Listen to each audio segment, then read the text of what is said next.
Nous sommes avec le docteur Koulibaly Fongotin Amidou. C'est Bonjour à bien vous, ça, docteur. vous savez, vous avez bien prononcé. Pourquoi? Généralement, on prononce mal? Non, en général, oui, il arrive qu'elle soit qu'on prononce pas. D'accord, donc je maintiens la bonne prononciation. Oh, tout à fait. Nous parlons de l'infertilité dans le couple et l'assistance médicale à la procréation. Oui. Se marier, c'est un vœu cher, mais l'étape suivante, c'est d'avoir des enfants. Oui, ça en fait partie oui, du programme. Et donc, l'infertilité est une éventualité, malheureusement, que l'on peut rencontrer dans le quotidien d'un couple.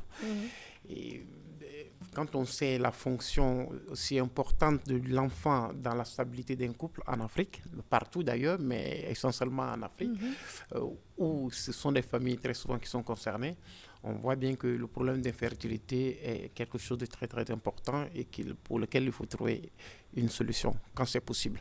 Très bien. Alors déjà, a priori, problème d'infertilité, les regards sont portés sur la femme. Elle est beaucoup plus infertile que l'homme? Non, ça c'est une pensée que les gens ont en général, mais la responsabilité, en fait, si j'ai pu utiliser ce terme, c'est pas une responsabilité en tant que telle, mais disons que la cause est partagée. C'est à peu près 30% la responsabilité peut incomber à la femme, 30% à l'homme, et 30% à peu près, je vais dire, par l'union que les deux constituent, puisqu'il arrive des cas où il y a une incompatibilité au niveau du couple. Et dans ces cas-là, évidemment, c'est pas que les personnes soient infertiles, mais c'est parce qu'elles sont incompatibles. Donc, voilà aussi Donc, des aspects qui peuvent se passer. ça veut dire que on devrait prendre la précaution, avant de se marier, de vérifier la compatibilité du couple? Euh, ben, Non, je vous pose la question non, parce que, ouais, a priori, on se dit que soit c'est l'homme qui a un problème, soit c'est la femme qui en a un. ouais. Mais imaginez que les deux réunis peuvent avoir un problème médical pour enfanter. Oui, On a du mais mal à justement, penser. je ne pense pas que ça puisse être un facteur pour pouvoir ne pas être ensemble, dans la mesure où il y a des solutions.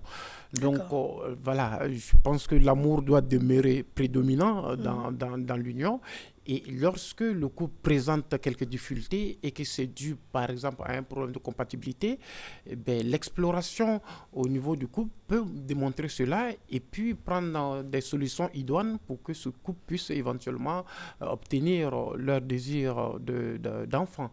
Donc D'accord. ça aussi, c'est une possibilité. Très bien. Voilà. Alors, quand c'est la femme qui est indexée, quelles sont les raisons de son infertilité? Les raisons de l'infertilité de la femme sont multiples. On va parler dans le contexte africain. Très souvent, ce sont les infections. Des infections qui peuvent être dues à un passé, soit à des IVG, c'est-à-dire les interruptions de grossesse faites dans de mauvaises conditions. Ça peut être toute forme d'infection, genre IST, ça veut dire des infections sexuellement transmissibles.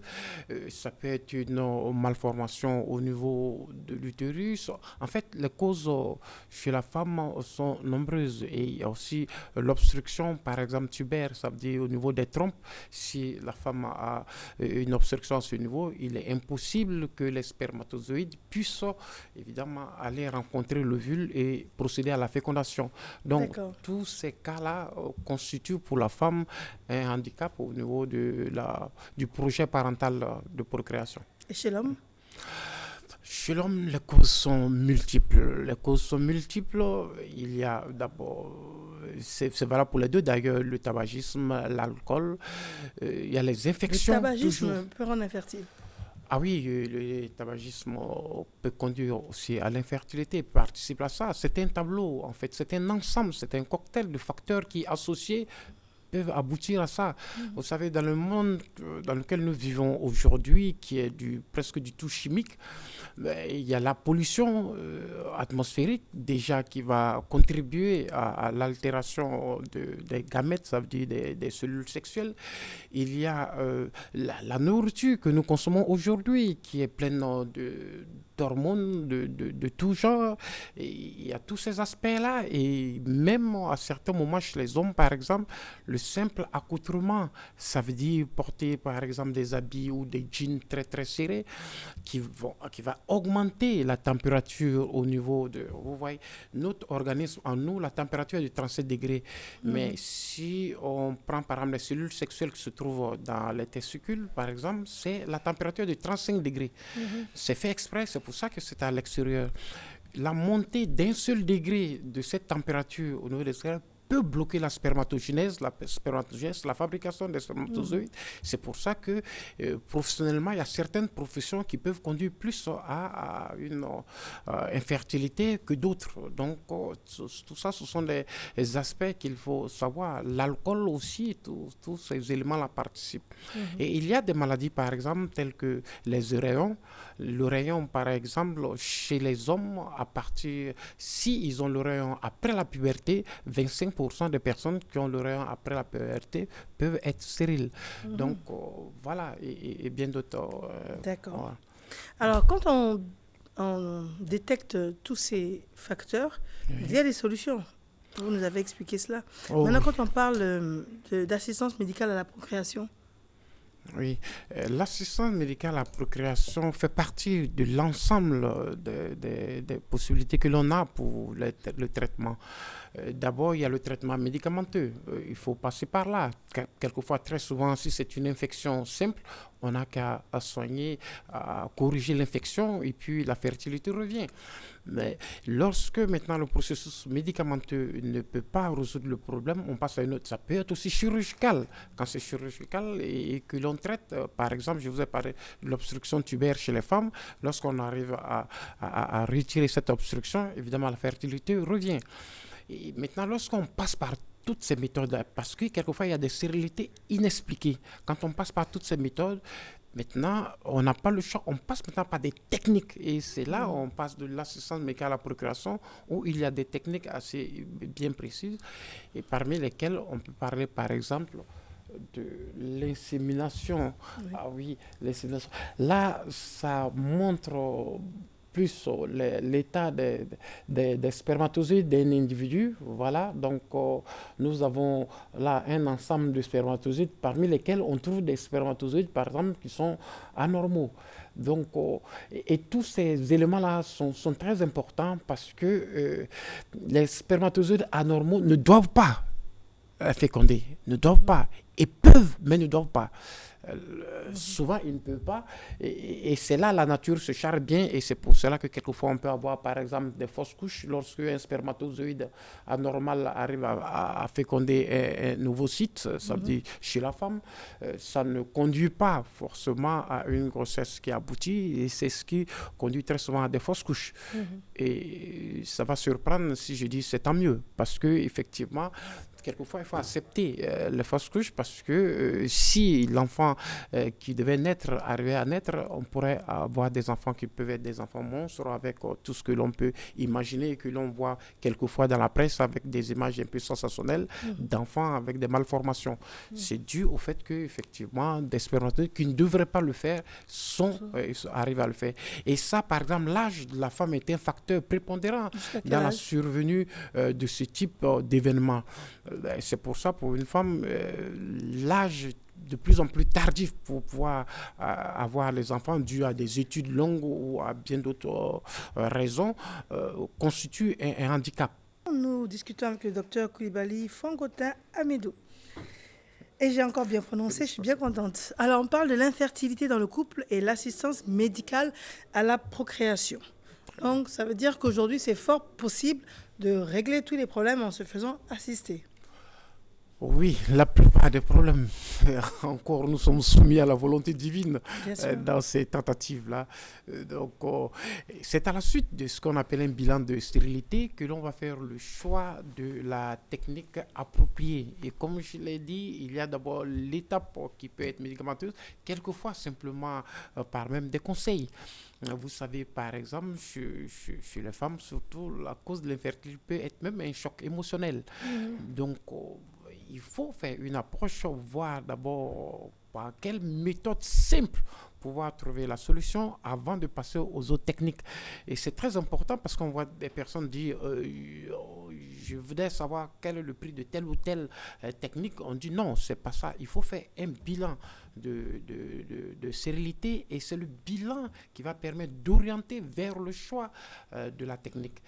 Et lorsque la chirurgie, les conseils, l'aspect médicamenteux n'arrive pas, effectivement, et que le diagnostic montre un élément bien précis, par exemple, comme je dis chez la femme, une obstruction tubaire, on va désobstruer. Si c'est autre chose, on peut passer aux techniques. Et c'est là, il y a un ensemble de propositions qui peuvent être faites. La première, c'est tout simplement l'insémination en ce qui concerne les techniques d'assistance médicale à la procréation. C'est l'insémination artificielle avec son conjoint si il a des spermatozoïdes qui sont susceptibles de le faire ou alors avec, dans certains cas, avec donneur. D'accord. Voilà. Et ça se fait facilement en Côte d'Ivoire? Oui. Ce sont des techniques qui se font en Côte d'Ivoire sans problème. On a des banques de sperme ici? Des banques de sperme dans un centre qui pratique ce type de technique, on a en général ce qu'on appelle la cryoconservation. Ça veut dire la conservation non seulement des spermatozoïdes, mais aussi des embryons. Et plus récemment, grâce à une nouvelle technique de congélation que l'on appelle la vitrification, on peut aussi congeler les ovocytes, ce qui était impossible avant, compte tenu du fait que le volume, les ovocytes pouvaient se cristalliser lorsqu'on faisait une congélation lente avec les anciennes techniques. Donc, on ne pouvait pas le faire sur les ovocytes. Maintenant, avec la vitrification, on peut congeler les ovocytes, on peut congeler les spermatozoïdes, on congèle les embryons, il n'y a pas de souci. Donc, ça veut dire qu'aujourd'hui, en Côte d'Ivoire, une femme qui a du mal à procréer, qui est malheureusement seule, peut aller trouver une banque de sperme ici, en Côte d'Ivoire, et puis se faire une insémination artificielle, et puis être suivie jusqu'à l'accouchement. Oui, c'est très bien votre question, parce que vous avez précisé quelque chose qui est important, dire toute seule peut aller. Il y a quand même une notion d'éthique, de bioéthique. C'est d'ailleurs l'assistance médicale à la procréation qui a amené cette nouvelle terminologie, la bioéthique, etc. Parce que ça suscite un problème. Vous avez dit une personne seule. Non, un enfant se conçoit a priori dans un couple. Donc, si une personne fait la démarche toute seule de venir pour faire une insémination ou autre chose, eh bien, il y a toutes les chances que le spécialiste puisse ne pas accéder à la requête. Parce qu'il y a le besoin d'un enfant, le désir d'un enfant doit pouvoir se faire dans un contexte approprié pour son éducation, etc. Donc, quand vous venez avec la seule volonté de faire un enfant, pour vous, c'est beaucoup plus un choix personnel. Mais bon, ça va peut-être faire l'objet d'une autre émission, mais on a quand même la possibilité de concevoir aujourd'hui seul. Techniquement, c'est possible, mais est-ce que si des banques de sperme existent à travers le monde, c'est bien parce qu'elles sont utilisées. Oui, mais d'un pays à un autre, la législation est différente. Voilà, il y a des pays où c'est totalement interdit. Il faut apporter la preuve que vous êtes en couple ou que vous vivez en concubinage avant que l'on ne puisse accéder à votre demande de fécondation in vitro. Mais ça se fait facilement en tout cas. Ah oui, ça se fait facilement. C'est des techniques qui sont à la portée vraiment. Et le taux de réussite, ça va être ma dernière question et vous demandez de conclure. Le taux de réussite?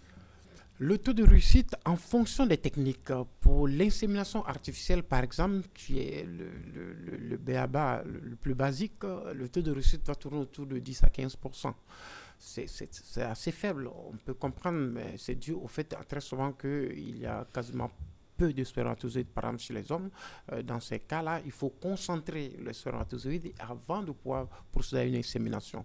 Mais par exemple, pour la fécondation in vitro, ce taux peut aller beaucoup plus loin, jusqu'à 30% ou au-delà. Mais sachez que d'une façon naturelle déjà, le taux de fécondation pour un couple normalement constitué jeune, c'est de 25% déjà naturellement. Très bien. Et les techniques rejoignent presque la même chose, en partant du fait qu'un couple ne peut pas faire d'enfant et qu'on lui donne un taux à 25%, croyez-moi, oui, c'est beaucoup. C'est énorme. D'accord. Et bien évidemment, le ministère de la Santé. C'est le ministère de la Santé vers qui il faut se tourner. Pas forcément au niveau du ministère de la Ok, Santé. C'est le ministère de la Santé, certes, qui gère cet ensemble, mais très souvent, cette technique est une technique qui se passe la plupart du temps dans les structures privées. très bien. Dans les structures privées. Le but étant qu'un jour, effectivement, on puisse le faire dans les structures publiques. Je sais D'accord. que des tentatives sont faites, par exemple, dans certaines structures publiques. Très bien. Voilà, le CHU. Très bien. Alors, vous êtes docteur Koulibaly Fangotin Amidou et vous êtes docteur en Je suis docteur en biologie de la procréation et en biologie, génétique humaine. biologie de la procréation Voilà, et génétique génétique humaine. humaine. On Voilà. vous joint comment?